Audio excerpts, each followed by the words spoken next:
They say if you grow up in the middle of nowhere, you either go crazy or become invincible.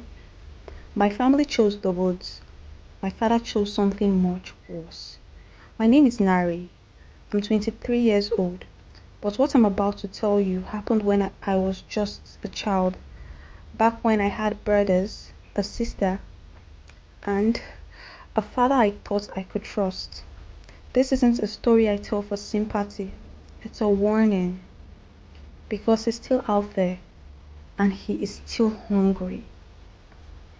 We lived in a crooked house in a forgotten valley between two old mountains in the northeast. No road, no neighbors, just trees, shadows, and secrets that outlived the people who buried them. My father, Ezra Bell, was a man of deep silence.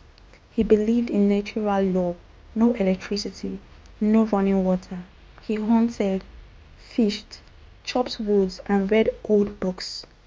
Not the kind of books you find in stores, but the kind with pages that cracked like bones when you open them.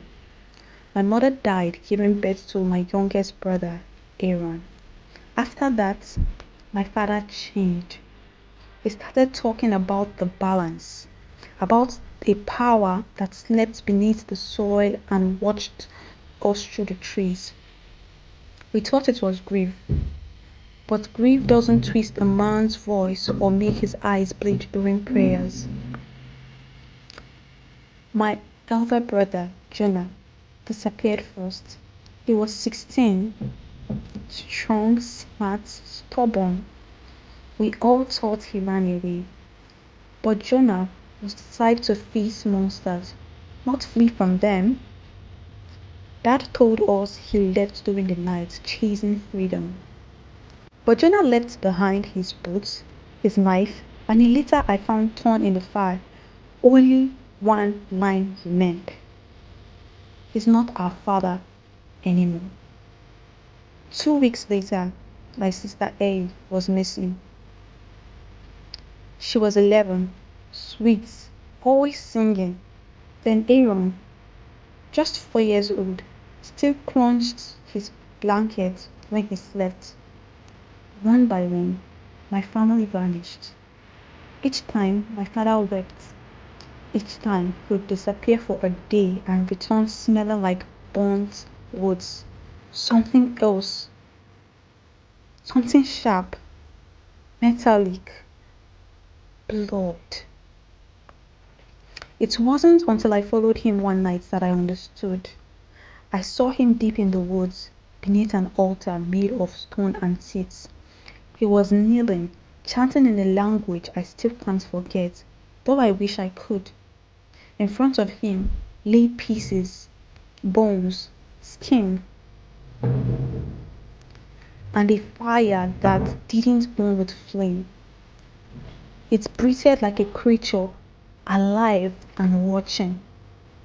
He said he was unlocking the gates, that each child was a key, and with the final one, me, he would awaken as something greater. He called it the ascension. I called it mother. He came for me on the coldest night of winter. I woke up to the sound of the cellar door cracking open and the smell of ashes. I ran. He caught me, dragged me by my hair, sobbing the whole time like he was the victim. He said, "Please, Nari, don't make this harder. After you, he will be free." He tied me to the altar. I screamed. No one heard, but something did. As he lifted the bone knife, the forest howled. Not the wind. The trees themselves screamed. That's when I fought, kicked, beat. He stabbed me in the thigh to stop me, but the pain lit a fire I didn't know I had. I broke the altar stone with my weight, fell backward into the darkness below it, and probed, bleeding, blind, through an underground tunnel that reeked of death. I don't remember how I got out. I only remember the sound of something rolling behind me and my father screaming like he was being torn apart by something ancient. I woke up in a ranger station covered in blood, hypothermic, limping. They never found the house. They searched the valley, the wood, even satellite images. But it was gone. Like it never existed. My story made headlines for a week. Child escaped cult father. But no one believed the truth. Doctors fixed my legs, but not my sleep. I haven't had a dream that wasn't a nightmare in 15 years. Sometimes I still hear his voice in water, in mirrors, in wind. They say the devil tricked you into feeding him, but my father fed himself to become the devil. So, if you ever hike into the mountains and hear the trees whispering your name, if you see a man in a coat too heavy for the season, with eyes that don't reflect the moonlight, run. Because there are monsters, and some of them used to tuck their children in at night. Not all family trees bear fruits. Some will fangs. Please give this video a thumbs up, drop a comment, and then subscribe to our YouTube channel. Thank you.